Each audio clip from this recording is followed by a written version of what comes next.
You are now tuning in to the Awkward Thinking Podcast. Chill. Welcome back to the Awkward Thinking Podcast. I'm your boy Nas, aka Sticks. What up, I'm Vince. And we are the friends you never knew you needed. All that in a bag of chips. A safe space for weird thoughts. Awkward Thinkers. Welcome to Clutch in the motherfucking building. You know what the deal is. Make sure you like, comment, and subscribe. We're always gonna have the same like goal every single time. And you know, hop in those descriptions below with the community conversations. You know, talk to us a little bit. Vince, what else do they need to do? Make sure if you like the video, leave a comment on why you like the video. Let us know. Give us some reviews. Make sure you're sharing everything that we posting. Share it with your family. Share it on all your social media. Share it to your coworkers, whoever. Get us out there. And yeah, make sure y'all leave a review if you like, whatever. Yeah, all that hot shit. All right. What else? All right, man. You know what time it is? It's time to give thanks to what we need to give thanks to. What you giving thanks to, man? You can go first. I've been thinking what I'm giving thanks to is basically not basically. I always say like basically and stuff like that. I want to say the journey. It's been a rough one so far. I think that is a part of it, and I think I'm just very appreciative for the people who, you know, tap in with us, that listen in every week. And I know that we have been very inconsistent, but you know, life is life. We're adjusting, you know what I mean? Things are happening outside of the pod, and I know that, you know, shit just be shitting. Life be lifing sometimes. So yeah, so I'm just giving thanks to the journey, and you know, all the people that support us, all the Awkies out there. Shout out to y'all. You know how sometimes you having a rough day and it just be one little good thing that happens that make you be like, all right, this day not that bad. It just helps you turn your day around. And the other day I was at work and it was a shitty day at work, and I was just like in a shitty mood. And I work with kids. One of the kids, he just came up to me. He was like, Mr. Vince, can I get a hug? I'm like, sure. And I gave him a hug, and he just held on tight, and he was like, Mr. Vince, what did he say? He said, you would be a great father. You would make a great father.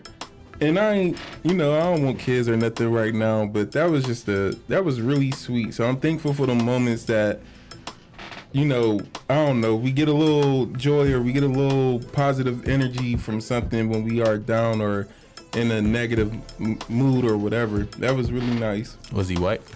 He was. So you think he wanted you to adopt him? No, I don't think that's what he meant. I just think that he meant I would be a good father based off of our interactions. Based off how you hug? No, not how I hug. It wasn't just the hug. Nigga, people ain't just saying, oh, you're a good dad because you give good hugs. I mean, people probably have said that, though. I've never heard nobody say no shit like that. Oh, that's a good hug. You make a great dad. Hey, you never know. People be kinky out in these streets, bro. Let's go into this rabbit hole of a show. Me and Vince and the guys, I took all my little bros to go see Transformers a couple days ago. So, you know, as big bro that I am, I had to go make sure all my little bros was good. And I realized that Optimus Prime might be the worst leader there is. Where is this coming from? What? Why is Optimus Prime the worst leader? Number one, he always getting his ass beat. That's number one. He's one of those people that, like, it's like, come on, nigga. Like, you can't be, your name is, like, you have a good name. Live up to your fucking name, nigga. Yeah. Bumblebee is like the Kenny of the Transformers. Like, the nigga always getting killed every fucking film and then find his way back some way, somehow. But back to Optimus Prime, it's like he complains so much. His like, all right, well, I did get fucked up, but we still gonna make it through. I don't fuck with that. I don't understand why them niggas keep getting trapped on Earth. Why every time opportunity come up, it keep getting fucked up for y'all at this point? What's going on where y'all niggas can't get back home? I don't know. You know what's so crazy? I'm not a big Transformers person. Never was. I just like the action, the explosions that come with it. This film has probably revived the whole maybe franchise for real, because they've been doing shitty at the Shia LaBeouf. Yeah, I was still in my moment or my phase of not liking change, and you can't go from having Shia LaBeouf for 3 fucking movies, and then you introduce Mark Wahlberg racist ass. I still have yet to see that. I have never seen that movie. I'm not playing, and I don't want to see the shit with Haley Steinfeld. Stop putting her in every fucking thing. Who are these people? She's annoying. She's not even she's the girl that played up under Hawkeye on that Disney show. She was good. I liked her.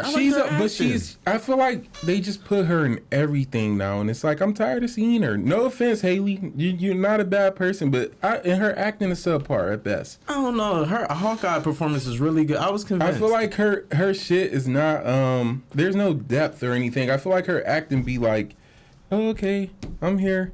Damn. It's like, oh, it's basic white girl shit. It's not nothing like, there's no real depth to it. But I could just be a hater. Yeah, a hater. Like a hater. I could be a hater, Haley. I could just be a hater. I'm sorry, but I ain't want to see that shit either. You were against seeing Transformers for the longest. I really had to like push y'all niggas to watch. You that didn't. Shit. You literally. Yes, I literally. It wasn't. Everybody's been telling me about it, and I'm like, yo, we gotta go see this fucking movie because I want to see it in theaters, not like how we see it at the house, because it's not gonna have the same effect. So listen, I wasn't gonna spend my own money on it. Once he said, "Oh, I'm spending money, I'll pay for the tickets," I said, "Okay, let's go."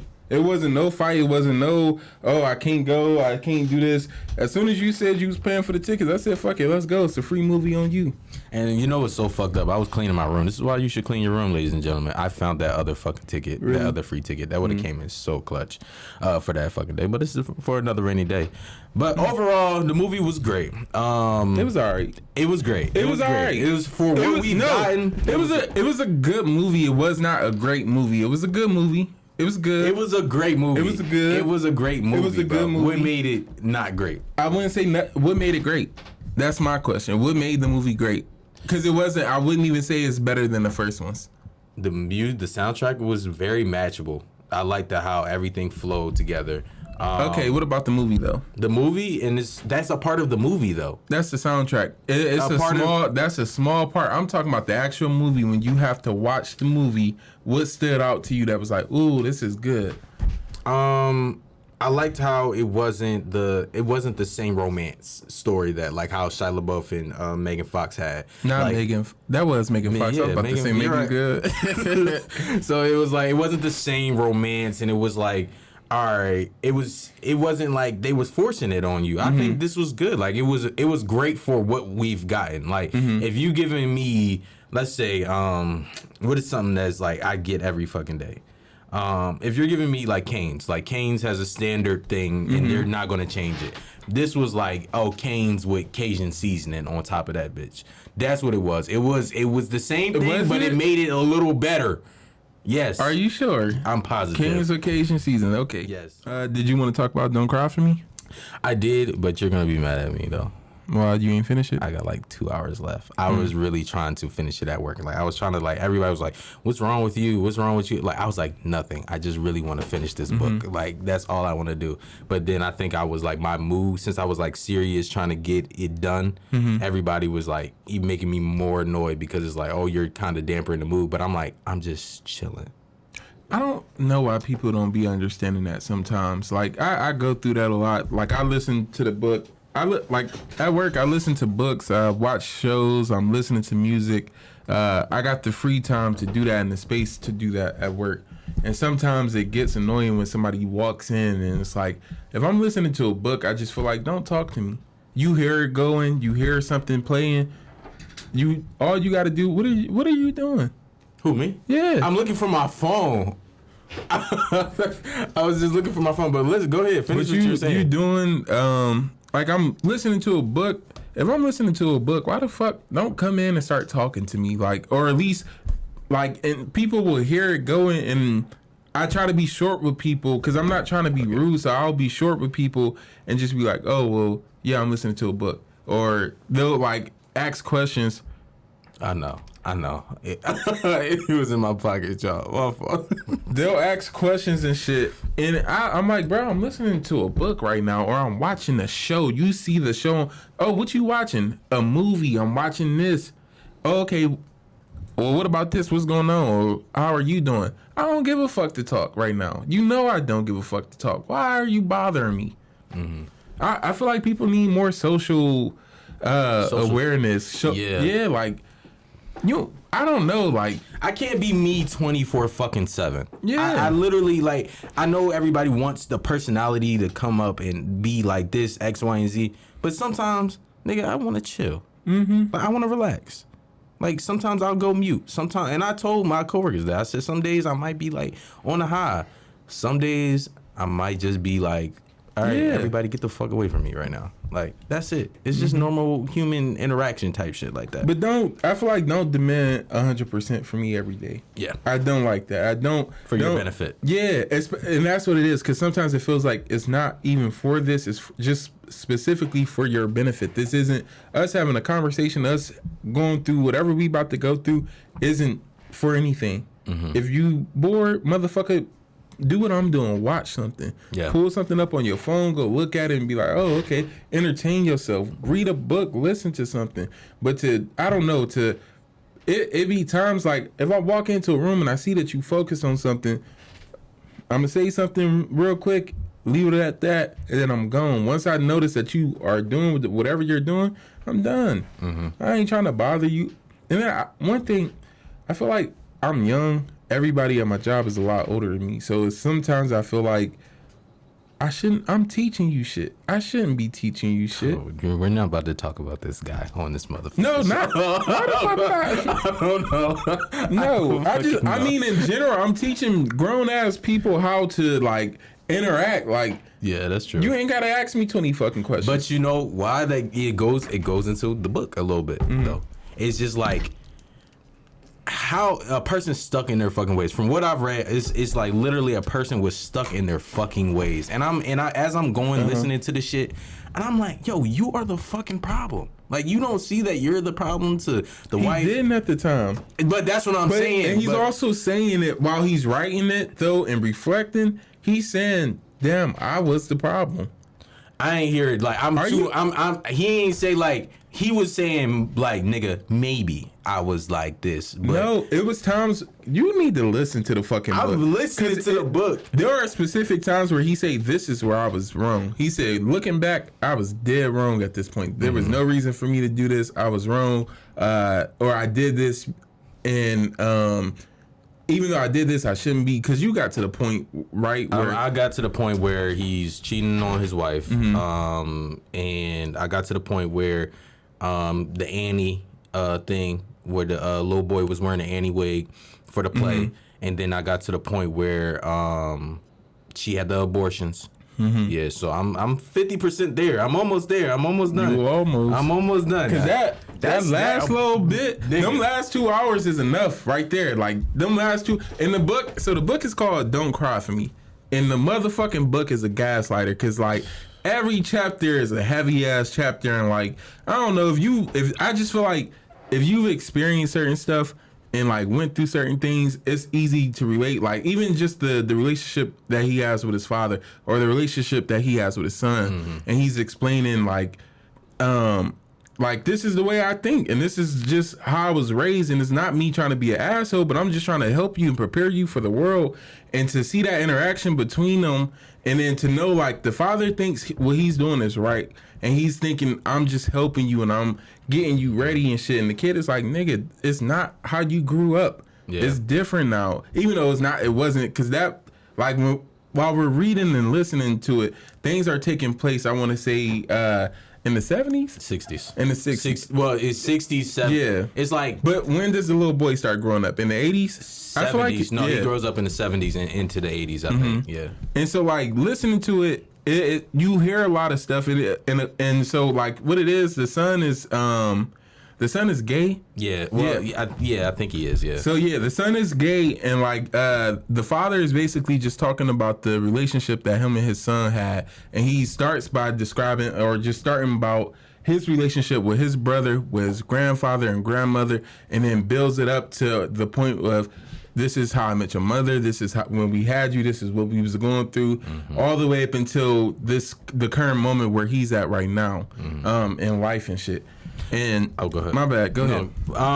What I would say to it is like, a piece of it was just more so like, I know like life happens and responsibility happens, like as far as the woman aspect, like the mom aspect, like don't let that be the determining factor sometimes on why you couldn't do something, because that was like her biggest thing. Like she couldn't go to school because of him and this and that, and she had resentment, and then she started doing all this extra shit. But that's what I'm saying, like don't let a man really dictate or something let you get in the way of what you really want at the end of the day, because in all hindsight, she really just wanted an education. She did. She just wanted to become smarter. And that was the thing. And like for him, he didn't understand that. He was struggling with that. He was like, it's not that you're trying to become smarter, it's that you're trying to not become better than me, but you're I don't know, I'm giving you everything that I was told that I'm supposed to give you as a man, and you still asking for more. And it's like, why are you asking for more? Why aren't you just satisfied with what you have? Instead, you're asking for more. But he comes from a place where whatever you have is what you have, and you should just be okay with it. Be grateful. Yeah. And so, like, I don't know, listening to the book, it does help me, like, understand that some people, even older people, the stuck in your ways thing is not really a stuck in your ways. It's more of a, this is the way that I was taught and the way that I went through life. And not just the I prefer this way, but literally it was either this or die. There was no other choice. So yeah, now that 30 and you know, it's Pride Month and everything. So now, you know, it's this was a great book to read. It was. It's 2023 now, and like we see things. People are openly gay. People are openly transsexual. People are openly whatever they want to be, and it's like it's not as heavy anymore as it used to be 5 years ago, 10 years ago. But imagine that 40, 50 years ago, and like I understand where he coming from as the father. And I don't understand it in like, okay, what you did was okay, but I understand it in a way of like, I understand you're trying to protect him, even though you're hurting him. It's coming from a place of, I'm trying to protect you and help you in the world. But again, it's hard to do that when you're adjusted to, we growing up in two different worlds. It's two different worlds that y'all are growing up in, whereas the father is growing up in a world that was a little bit more restrictive and everything. And then, like he said, I'm learning and I'm seeing that through my son, the world is a little bit different for him than it is for me. He has opportunities and stuff I'll never have, or I never had growing up. His son got to go to college, got to get a degree and everything, and like he was great, and he was the first one in a family to go off and get a degree from the mother's side and the father's side. So like that was crazy. Nick, I was about to spoil some shit. Listen. But what I would say is this: I think to go back on what you were saying, like where he stuck, like how he was raised. I think a lot of the times why sometimes black people can't accept people in the LGBTQ community. Plus LGBTQ community. It's a lot of fucking words. It is. Bro. It's a lot of letters. Excuse me. Anyway, but I feel like because we always had the camouflage, and I feel like that's what it was. It was just like you're sticking out, even with the anti-wig thing. He was like, you're sticking out too much, and I need you not to be, especially in these eras. Like I can't allow you. I know I'm like this to you, but I just need you to camouflage. Like I just peeped that it was but I thought he was playing something else. He was playing any. Yeah, that was kind of OD though. Are you sure he was playing any? Because he said you came out with a bright orange wig and then they was making embarrassment like a fool of you to put you in that. Now I understand that. I did, part. and I fully understood that too. A lot of times, especially within history, racism works in weird ass ways. Again, we respect everybody in the LGBTQ community, but there was a lot of buck breaking and shit happening way in slavery and up until now. And a lot of times, what that consisted of is de-emasculating the black man and making him look foolish and like less of a man in front of other people, in front of his own community and peers, and people wouldn't respect that. So like in slavery times, men would get raped just as well as women, and they would get raped in front of people as a way to embarrass you, as a way to like make you look at look like less of a man. Within movies and shit, like we saw Big Mama House, Medea and shit. We saw all them things coming up, and like we saw men dressing up as women and shit. And again, it's 2023. Things have changed, obviously. But for us coming up in that time, it was like a man shouldn't be in a dress. A man, and not in the way of like trying to be homophobic, but just you're taking away. First off, we don't even have too many roles in the shit, right? On TV. So like for some of them roles to be men portrayed as like women was like a punch to our community at one point, and not in a homophobic way, and sometimes not to say not in a homophobic way, because I do think that things are tied to homophobia, but I think that homophobia and racism are like a little hand in hand a little bit, and racism caused for our community to be a little bit more homophobic than I think we would have been if shit did not happen. It's that Kennan event.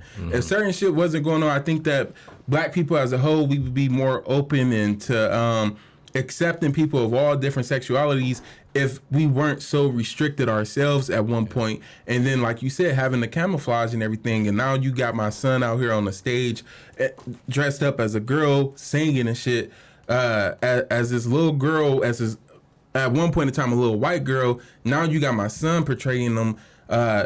He's the only black kid down there here at this school, and now y'all embarrassing him in front of everybody. He doesn't know he's getting embarrassed because he got a role that he wanted. He got something, and that's the thing too.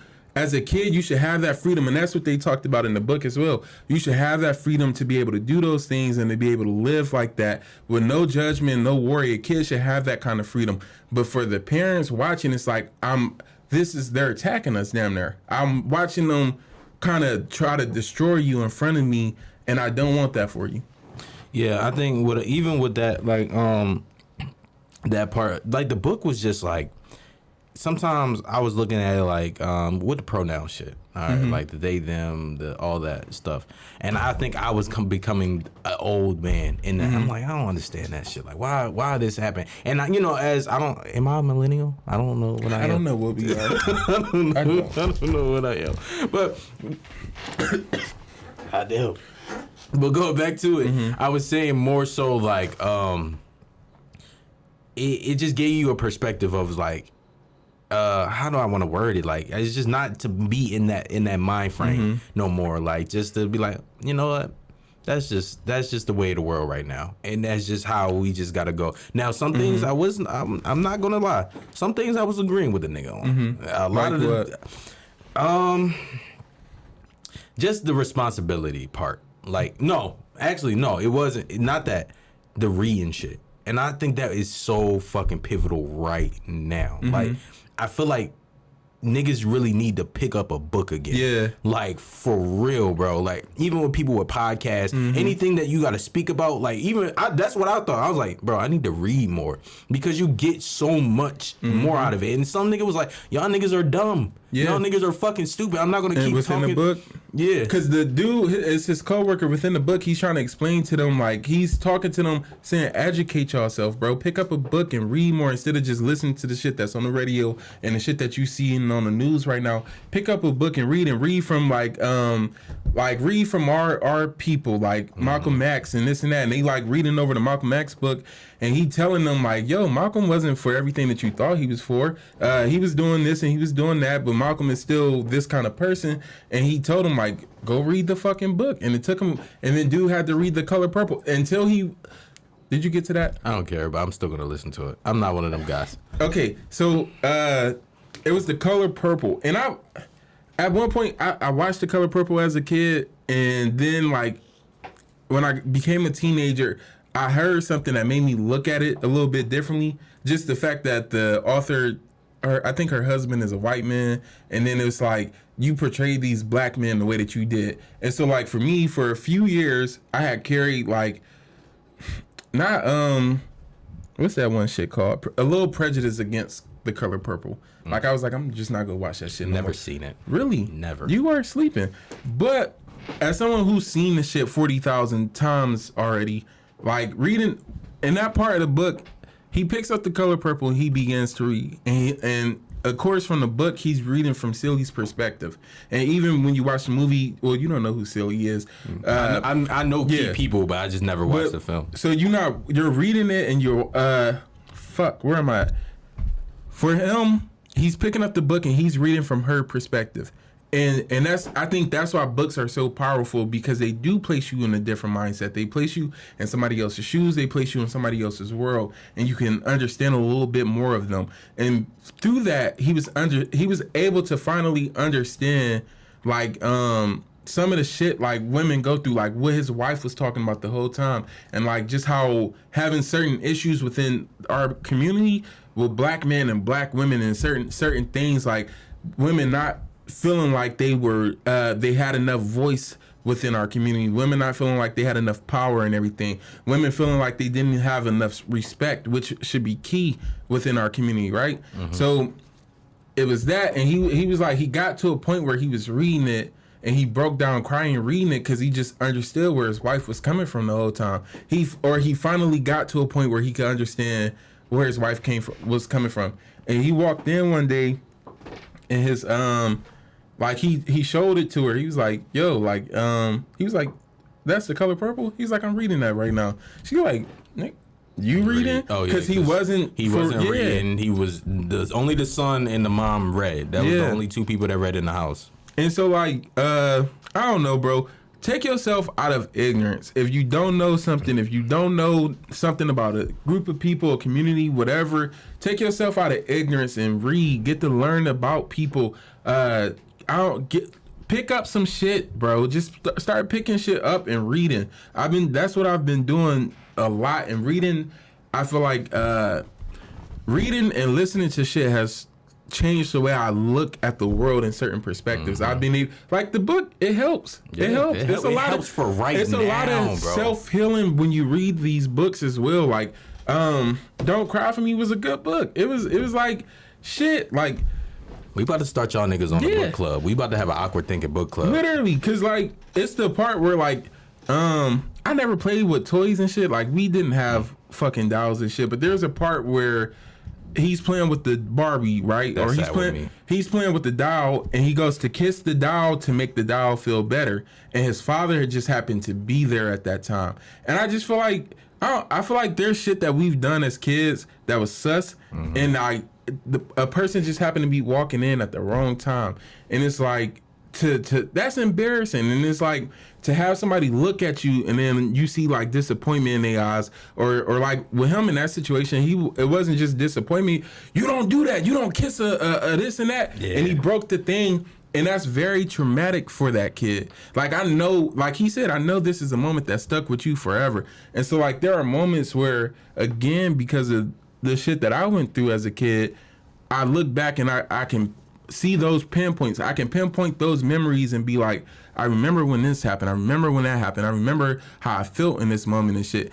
And so, like, listening to that and just listening to him kind of apologize for it kind of helped. It was like, it's a little healing there. Because now I understand, or at least feel some kind of understanding towards older people in them certain regards. Because I feel like as black men growing up, you get policed so much. It's always, you have to act and be a certain way. And if you're not that certain way, you get looked at as a other. And being looked at as a other, especially within your own community, around your own people, makes you feel like you don't want to be alive. It makes you not want to be here, because it's like I don't even fit in with my own people because I'm a other, and I'm a other only because I don't like the things that they like, or I don't like all the things that they like. And so like that, I don't know, that just, it was a lot of healing right there. Like it was key moments like that doll shit, because it sat with me because I had a moment like that as a child. My god sister, we was at my godfather's house, so my god sister had like My Little Ponies and something like that. To me, I like the color. It was a bright pink. It had blonde hair. I ain't never see it. I'm examining it. Then I brushed the hair and stuff like that. My godfather comes in and said, "What are you doing?" I said, "I'm just playing with this." Takes me, makes a whole big scene with my mother. And then I'm like, it's a fucking toy. Yeah, it's like a toy. Like, nigga, I was curious. Nigga, I just wanted to see this shit. So that sat with me. What else sat with me? The moment of him crying. And with Roots. Like he was like, you know, Yeah. like I cried, and you know, you may have cried and you was just more in tune, and maybe I was just like basically jealous of that you could feel. Yeah, and then he was like, when he cried when gave up his name, right? And he was like, I just felt that for you. Like I seen that within you. I feel like he related in that moment, and like that shit was powerful. Man, should like be really this powerful. book was just that nigga. Y'all And then there's a part. Did you get there when they go back home and to the graves and shit? To see like where he grew up and stuff. Yeah. So like the dad takes his son down to his hometown. Mind you, like the way that the dad grew up, they grew up using their hands. They built shit, they went out and farmed and shit, and then they came back in the house. So that was like an all day thing.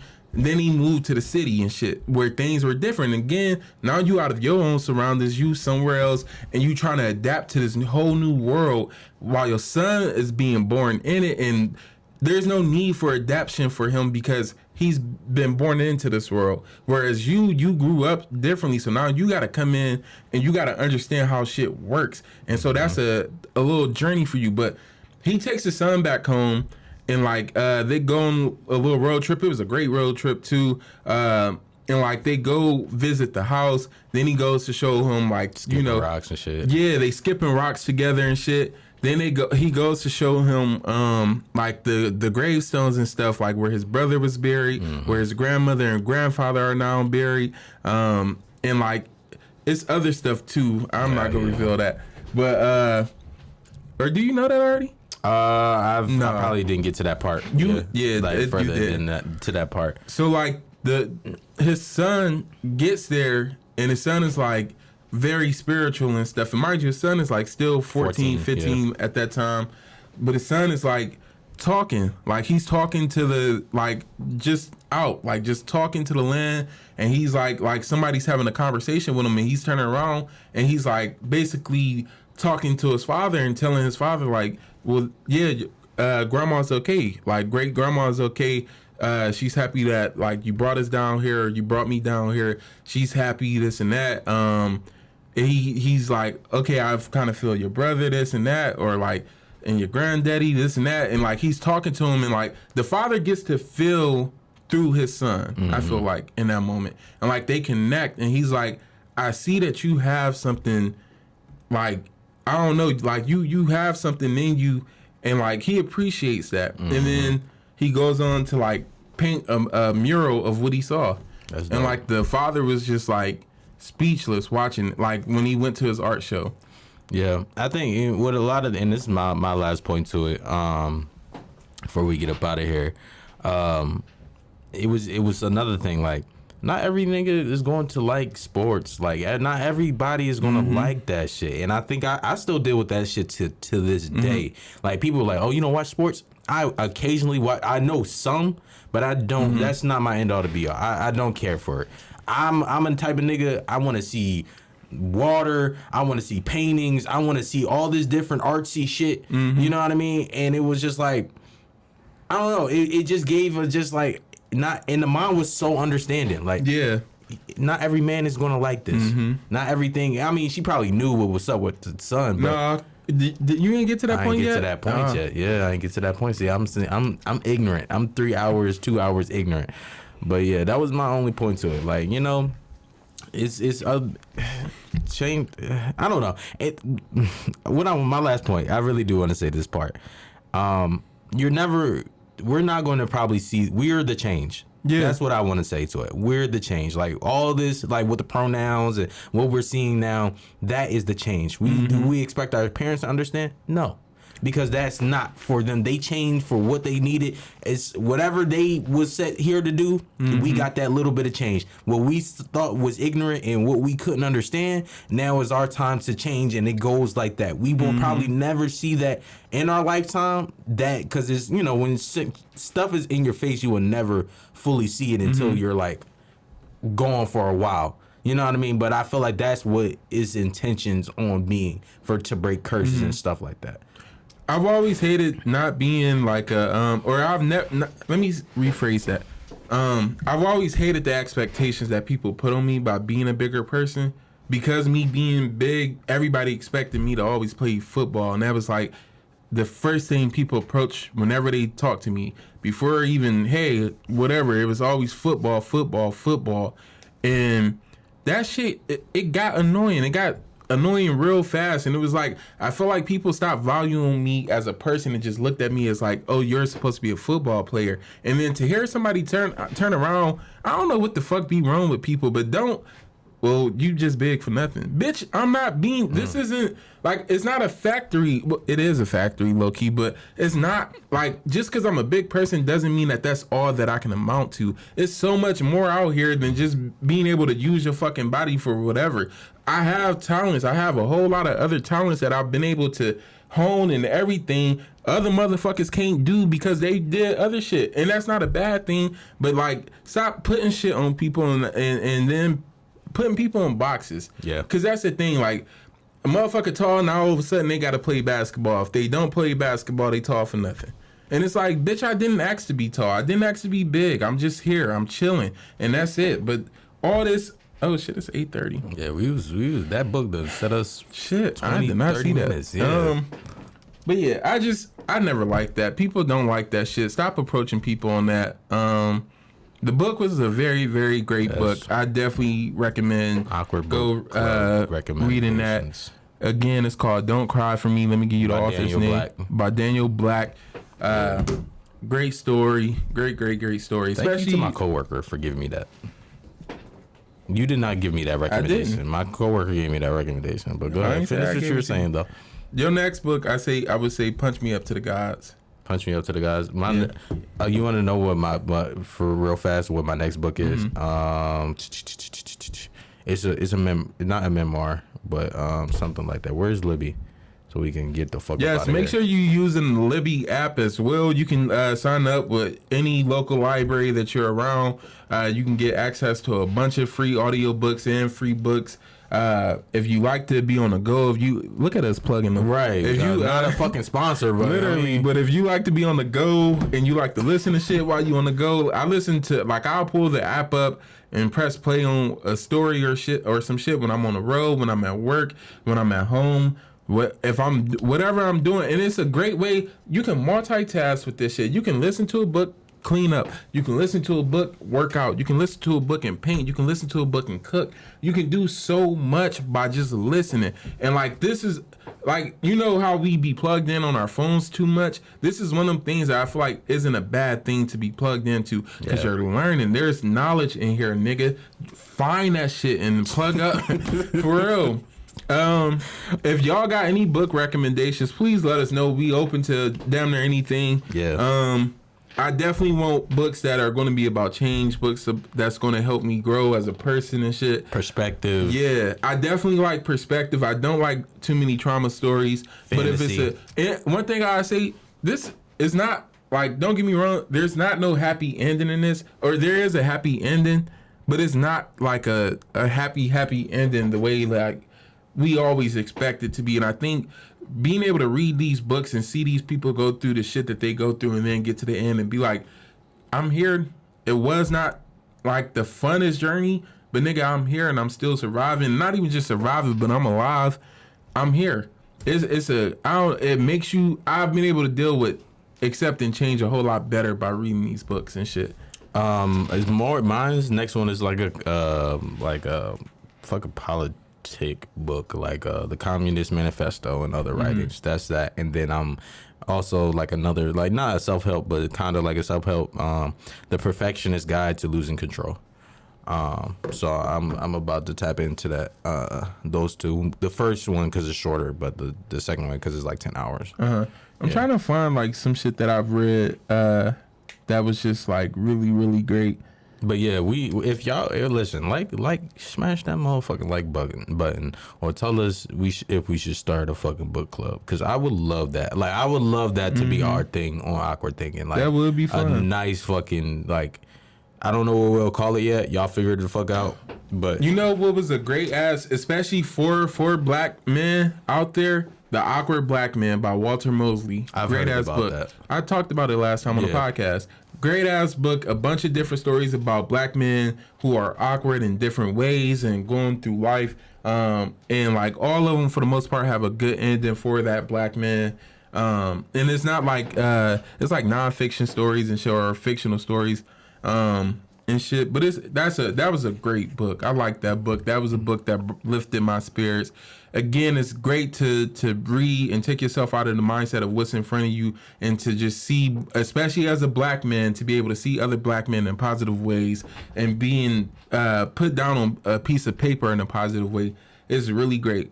Yeah, I agree. And my last point is to this. I think it would a lot, even with reading, like I said, the podcasting and stuff like that. I think that everybody needs to take away. I think with all these everybody wants to be comedic and tell these crazy ass stories. And, you know, we've told crazy ass stories and stuff like that. But sometimes learn. Like, you know, we back in the business of like, yeah, we can still give you all that raw, raunchy shit sometimes, you know what I mean? But we also want y'all to take away something, you know what I mean? To be like, the friends you never knew you needed for real, and really just take away from what we just talked about or you didn't agree with, talk to us about it and how you didn't agree with it. That's what we here for, man. So I'm gonna hit this button so we can get up the fuck up out of here.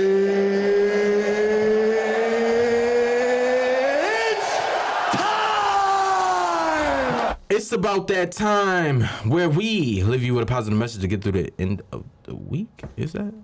I don't know. I've said this multiple fucking times. Yeah, to get through the week. To get through the week. Not the end of the week. To get through the week. But go ahead. Oh, you know what else we should have talked about while we had the time was that Dr. Umar thing. Dr. Umar. You've been missing shit because you ain't on Twitter.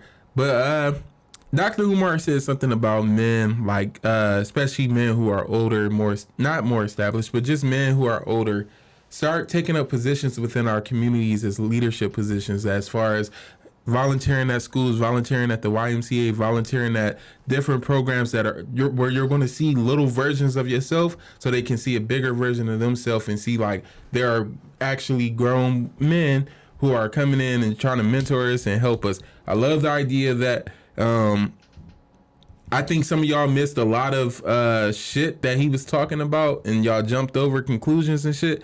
But yeah, I do think that was a great thing. So if you are a black man or a black woman, go out and volunteer. Go let somebody who looks like you see you do your thing. I ain't gonna lie. Sometimes Dr. Umar do go off. He do go off the deep end some fucking times. So I will give. You know what I mean. But what was my positive message to get through the week? As I always do, my positive message to get through the week. I've been having this MF Doom complex to me as of lately.